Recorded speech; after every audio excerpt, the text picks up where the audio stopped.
rada polusi udara lan njaga lingkungan sekolah supaya luwih seger. SMA Negeri 1 Krian nganakake aksi nandur wit hias ing greenhouse Jumat 6 Februari. Kegiatan iki melu dadi bagian saka program sekolah kanggo nyebarake ruang terbuka hijau utawa RTH. Menika warna wit hias kaya lidah buaya, serai lan godhong pandan. Setunggal, sekam utawi serbuk kayu kangge njaga sirkulasi udara supados oyot saged ambekan kanthi sae. Kalih, kangge nggampangkaken banyu mili supados toya boten ngendheng ingkang saged damel oyot bosok. 3.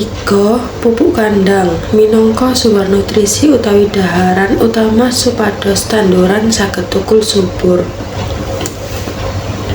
Sekawan, tanah liat kangge nahan banyu lan nutrisi serta minangka panggonan nempele oyot supados tanduran ngadeg jejeg. Oke, rencang-rencang niki kula sampun kalih Bapak sinten? Pak Raka. Nggih, selaku kepala sekolah ingkang mriki. Pak, kula badhe izin tanda-tanda tadi. Nggih, mboten apa. Sejak kapan greenhouse niki dikembangake? Sejak Juli 2020.